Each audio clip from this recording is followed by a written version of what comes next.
taught today by a slave. This is a former slave who also became a nun, or Josephine Bakita. I want to tell you her story, and I want to make some observations and then just invite your participation. I know that some of you probably can't see this very well, but it is a picture in Rome of St. Peter's with a big crowd in front, and it's the day when this former slave was beatified, actually. She was subsequently canonized, but this is her picture from her beatification, which for non-Catholics means the step before canonization. So anyway, it's a very, very big deal, and people from all around the world. In the year 2000, there was another big crowd, and it was the day that they canonized the Chinese martyrs, also Catherine Drexel from the United States, and Bakita in 2000. And there was a big delegation from Sudan, from the south and the Nuba Mountains, and I was with them. I was with the Sudanese there in St. Peter's Square when she was canonized, and I was with the bishop from her area who played a big part in all of this, and it was, as you can imagine, very moving, the joy among these Sudanese, but also other Africans south from Kenya and other places. She's very venerated in Eastern Africa. So it was a great day. So one question is, how does a slave become one of the great saints of the Catholic Church? So I want to tell you her story. Now she was born around 1870. So she died in the middle of the last century, but so she's not exactly contemporary with us. But her story is actually contemporary. I will tell you how, when I was among contemporary slaves, about 10 years ago, there was a parallel story that a young girl told us. But Bakita was a little girl in Sudan, and she was her family was not poor, but I mean they may be poor from Western standards, but they weren't poor. And she had lots of brothers and sisters, but every once in a while, slave raiders would come through and take people, particularly little children. And one day, she was down by the river getting water with her friend, and two men came out of the jungle and grabbed her and ran off with her. And she was so traumatized by that they later, they were quite brutal with her, and she didn't have anything on her feet, and they marched her, and she was exhausted, and they asked, "What's your name? What's your name?" And she was so traumatized by being taken as a slave that she couldn't speak, and she'd forgotten whatever her name was as a little girl. So they called her Bakita, which means lucky one, the lucky one. So they had taken her as a slave, and they called her Bakita. So you would think, if anything, she was not lucky. She was unlucky. But our whole story proves the opposite. Anyway, she was taken by this slave trader, sold to some people who kept her as a slave, and she was sold to someone else who took her to another part of the country. She marched in the big slave caravan, and she tells some quite heartbreaking stories of the things that people went through who were being taken as slaves. But eventually she was, and this is, there's a lot of irony in this, because she was eventually, the council from Italy into Sudan bought her Okay, so she'd been taken as a slave in Sudan, but she was bought eventually by the Italian consul in Sudan, but he was very kind to her. She tells, before he became her owner, she tells about the things that were done to her, which are the scarring that they made, where they cut you, and they hold you down and they cut you, and then they put salt in the cuts so that you have a certain kind of scarring on these patterns. And she said that it's impossible to describe the pain. And the pain is, I mean, she wanted to die, but she couldn't die. Now, I will say this, that when she was a little girl, before she was taken as a slave, and she was beaten, she mentions in here, by different owners, not this Italian council, but other owners, beat her so bad that she laid on the floor in her own blood and had to lay on a mattress for 2 months before she was able to recover. So she was very brutally treated. Incredibly. I mean, stuff that at least people like me, you can't really imagine, because we've had such a privileged life of not having to see that kind of suffering up close. But this Italian council who bought her was very kind to her. And after a couple of years, he was going back to Italy, and she begged him to take her because he was going to leave her in Sudan, and he took her. And I won't tell all the details of it, but she was actually given to some other Italians. Now, she was, I think, more of like a housekeeper, but she was still their slave. And they had a little girl who was 5 years old. And the man had to go back to Sudan because he ran a hotel in the north of Sudan, and they were selling their business in Italy. So there was like a 3-year transition period. So she was in Italy, and the husband was gone, and the wife was there for some of it, and she was taking care of the little 5-year-old girl who loved her, and they were very close. And so they enrolled the little girl in the Canossian Sisters school, and they began some basic catechesis of Bakita. After 9 months, the mother returned, and it was time to go to Sudan and join the father. But Bakita had not finished her catechesis, so she refused to go because she said she was learning about God. She said when she was a little girl, and she remembered when she was a little girl in Sudan, she was aware to the beauty of the African terrain, and of the sky and the stars and the sky and the sun, that God was there, but she did not know his name. But she knew he was there.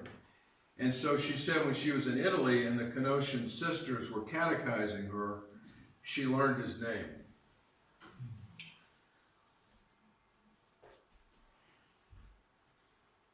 So it's very moving to think about that the person she had always known was there. She knew that she learned about him and knew it and was learning his name.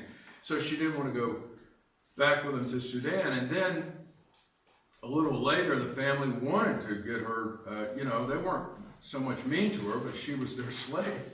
And the patriarchal Archbishop of Venice reminded them that slavery was illegal in Italy. Mm-hmm. And so she refused to go. She didn't have to go. So she at that point, she stayed with the Canossian sisters in Italy. And she was catechized. She did her whole for non-Catholics, her formation. And then she was baptized, and she was received into the church, and she was confirmed. And she was so much loved what she was learning about God and the charity of the Canossian sisters that although she was free, and she was free to do as she wished, and there were some nice Italian families who offered her the opportunity to live with them, she decided to stay with the Canossian sisters and to become a sister. And so she, it took years, however long that takes, more years then than now, but she became a sister, and she was, you can read about her, but she was a wonderful person who always had a very welcoming way with other people. I'll read you one little thing here, which I do my best not to get emotional, but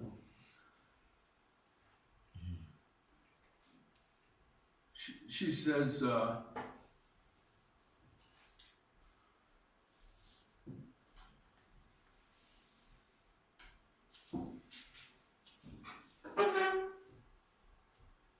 you will all see the beauty of her soul here. She says in later years when someone would comment about how wicked her previous owners had been, she would say, I am praying much for them, that the Lord, who has been very good and generous to me, may be the same to them, so as to bring them to conversion and salvation. Poor things, they were not wicked. They did not know God, or maybe they did not think they hurt me so much. They were the masters, I was their slave. If I were to meet them, those who kidnapped me, and even those who tortured me, if I did, I would kneel and kiss their hands. For if these things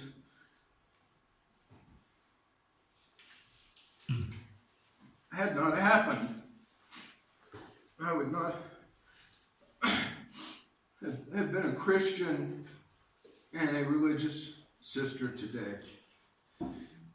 So, she completely forgave the people who did these bad things. And I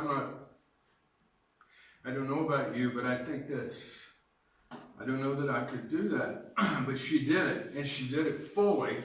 And she would be called poor thing, or people would feel sorry for her and say poor thing. And she would say, I am not poor thing in any way. I have been, I have found God, and I have found salvation, and all that, her via crucis, her cross, her way of the cross, led to her, her redemption. So she had a beautiful, beautiful spirit, and she touched many, many people in Italy. And all through World War I and World War II, she was in Canossian houses, and particularly helped people who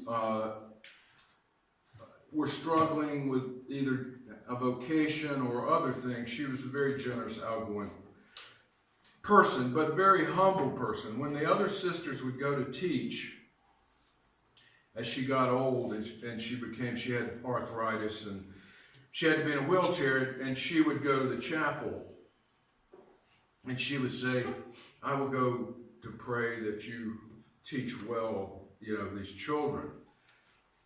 So she was a very loved figure, as you can see. And as I say, in the year 2000, which again for non-Catholics,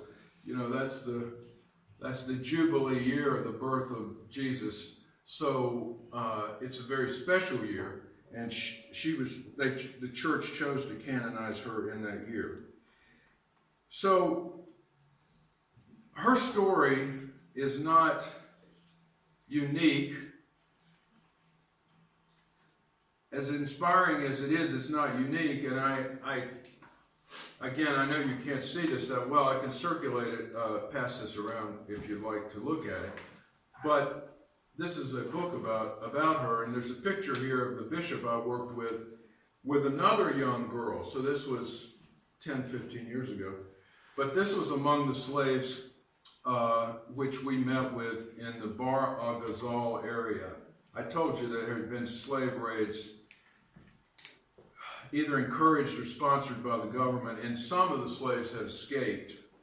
I mean, even Bakita escaped, but she was caught by somebody else who's sold her into slavery again. But these had escaped, and somehow some of them couldn't remember their names, just like her. Some of them couldn't find where they were from, because, you know, they were taken in the middle of the night as young children. Their villages burned, and then, you know, their fathers shot and killed, and their mother maybe either killed or taken as a slave. So we spent a lot of time with these slaves, and we interviewed them. We made documentary footage, which we have at the Holocaust Museum, at the Museum of Intolerance, just to learn their stories, and also to give them compassion. And when I pass this picture around, you can see the bishop is embracing this young girl and caressing her face, because she's one of the ones who was taken and escaped. And there was little children too, 5 or 6 years old. So the story of Bakita, this trauma and horror, was being repeated, but some escaped, and some had experiences similar to Bakita. I remember one girl we talked to, who was probably about 15 or 16 years old, and she said her name was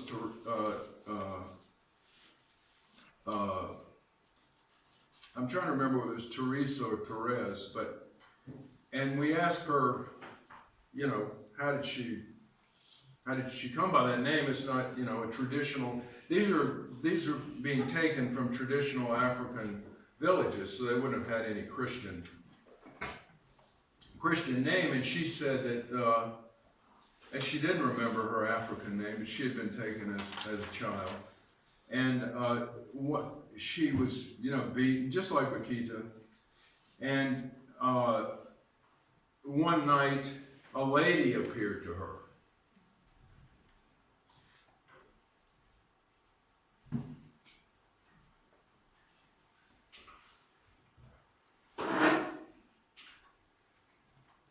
And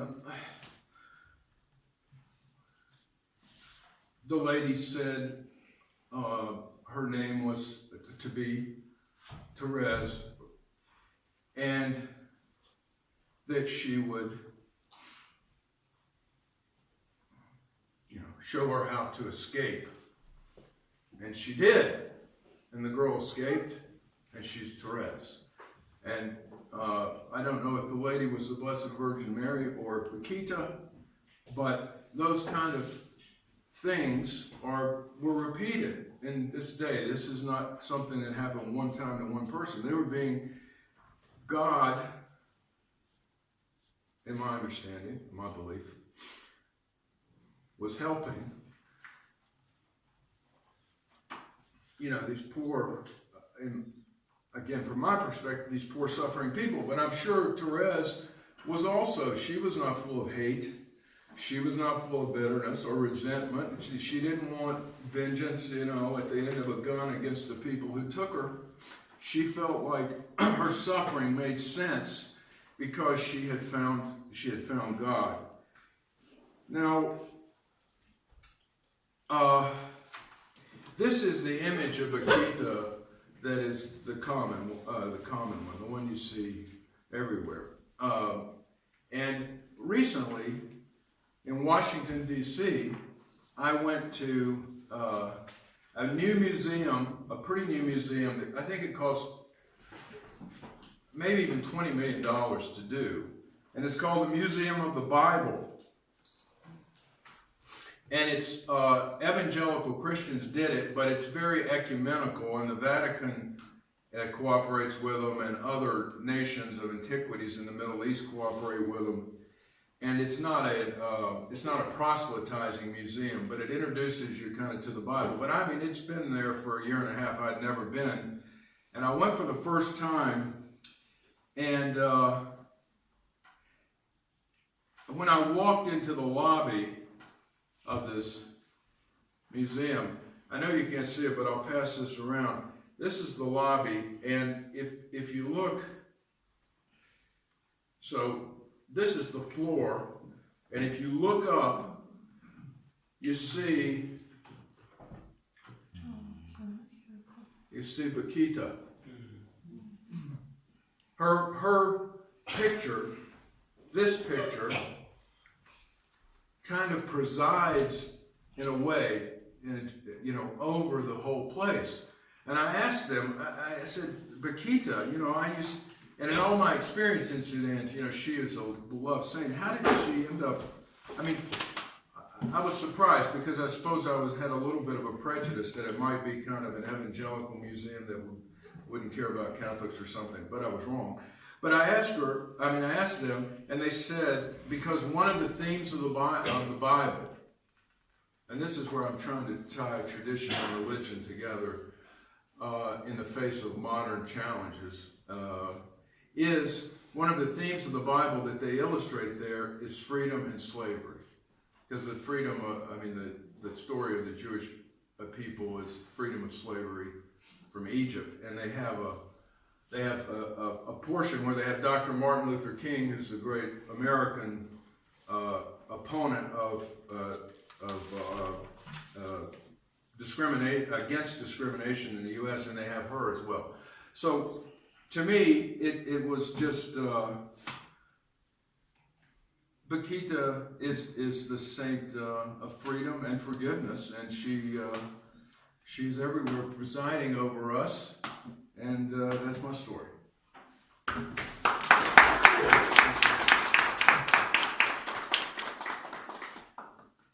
The floor is open to questions or for sharing other parallel experiences. Yes. William, thank you very much for your presentation. Beyond all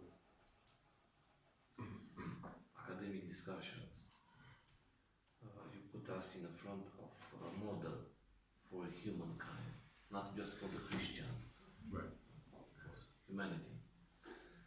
And this model of forgiveness, we need it today, because we lose our human identity. We are so preoccupied about these material things, and we miss these human values. Thank you very much. Next, Professor Jim.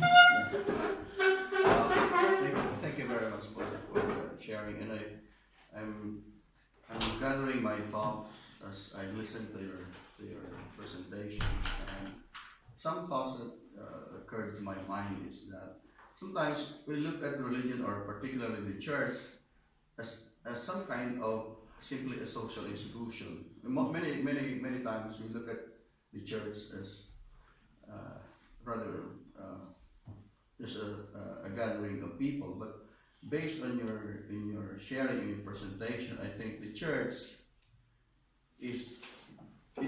becomes more significant. It is rejuvenated and in fact transformed when we hear stories, personal stories of people who manifested great faith and great humility, great sacrifice, charity, forgiveness for others. I think sometimes we lose sight of this character of the church or of religion, that we always focus on,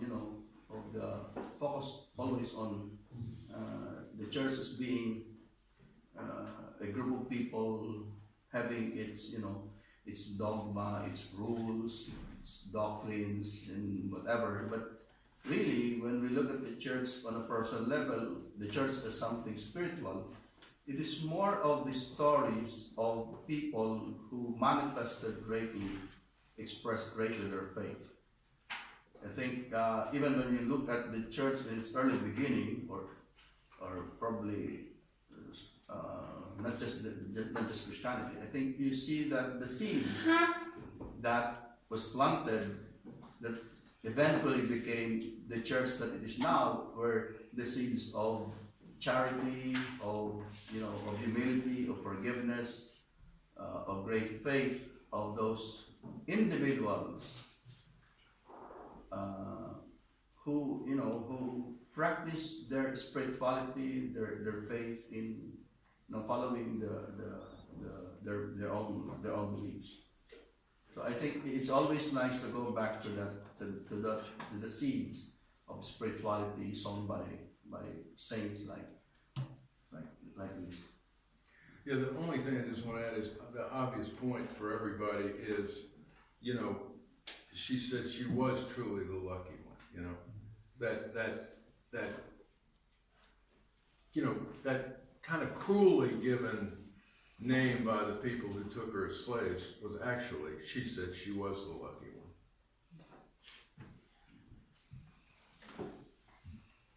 Okay. Thank you very much. Thank you very much, William, for this sensitive story, this sensitive presentation. I think this story help us to think about yourself, about our identification, who we are in this modern time. But thank you. But my question is, I heard, I don't know really, but I heard that it's not too easy to be saints from the Catholic Church, and the sacral actions of these people who are saints must be confirmed and must be improved. And I'm asking about the miracle from this lady, and were they approved by Catholic Church? How long it was and how it was done?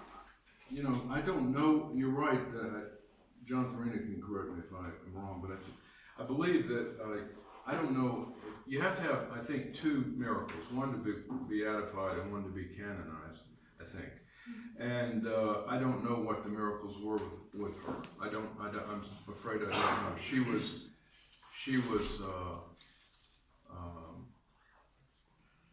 it took 8 years from beatification to canonization, from 92 to 2000. So there must have been a miracle there, but I don't know what it was. I wish I did. I should know, but I don't. But there had to be some, right? Two. Yeah, there have to be two. I shall find out. Okay, Professor Osman. Yeah, thank you very much. Now the perseverance and the patience is the feelings probably she helped her to cope with this suffering she was subjected to. But as you all know that after Max Weber's description of Protestantism as more worldly than so the religiosity has described in other ways, and now some people equates being religious as more like sacrificing worldly benefits and the life expectancy and poverty and things like that. It's because of that situation, this what we call now more consuming or consumer society, does not find any interest in religion if we just identify this. It's in that sense, probably I'd like to hear how we will overcome this dichotomy, identifying religion with always sacrifice and suffering, you see, and the question that I have is, yes, personal forgiveness restores the soul of the person who were, victimized or tortured. But how about the public order, that on the personality of that victim, it makes the human dignity can be always violated. Somebody should be taking care of their, this violation itself. So in that sense, do you think that the Christianity, by taking his eyes from that public sphere, focusing more on the personal, ways to cope with the injustices, the other harm done to each other by the human people, is also making itself irrelevant. That's my question.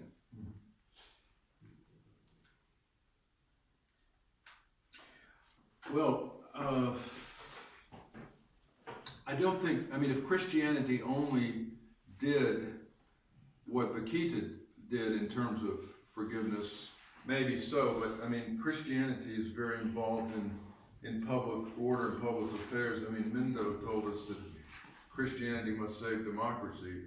I mean, Christianity is very, it doesn't, it's not a dichotomy, it's kind of both sides.